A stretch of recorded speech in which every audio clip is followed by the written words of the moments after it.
because there's all these different hidden sources, and they use all kinds of different hidden names for it. Anytime you see anything with the word syrup in it, think sugar. Anything that has obviously sugar or juice are going to be sugars. Anything ending in the letters OSE or OS is going to be a sugar.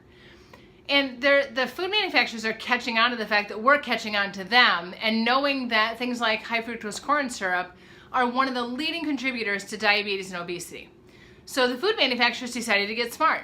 They said, well, everybody knows that high fructose corn syrup is bad for us, so we're just going to rename it and call it corn sugar, right? So they're going to dupe the consumer into buying something that's not high fructose corn syrup. It's not had the negative press, it's not have the negative words. And so we'll just assume that it's just a normal sugar like any other sugar, right?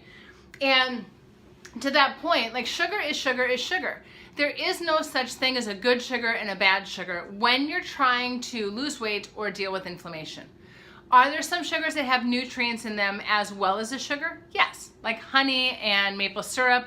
They have some benefits to them when it comes to nutrients and antioxidants, but they will still impact your insulin levels. They will still impact your inability to release weight or store or your propensity to store extra weight.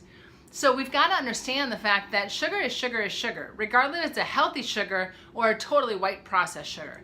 It is still sugar, right? So one of the things that we need to do is look at how do we stabilize our blood sugar levels?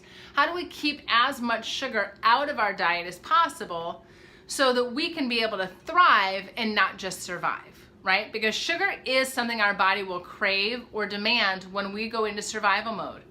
When you have low blood sugar, when you're tired, when you're fatigued, when you need a boost of energy, your body is going to reach for sugar naturally because sugar is instant energy, right? Any carbohydrate breaks down and turns into sugar. That's why it's called a carbohydrate, right?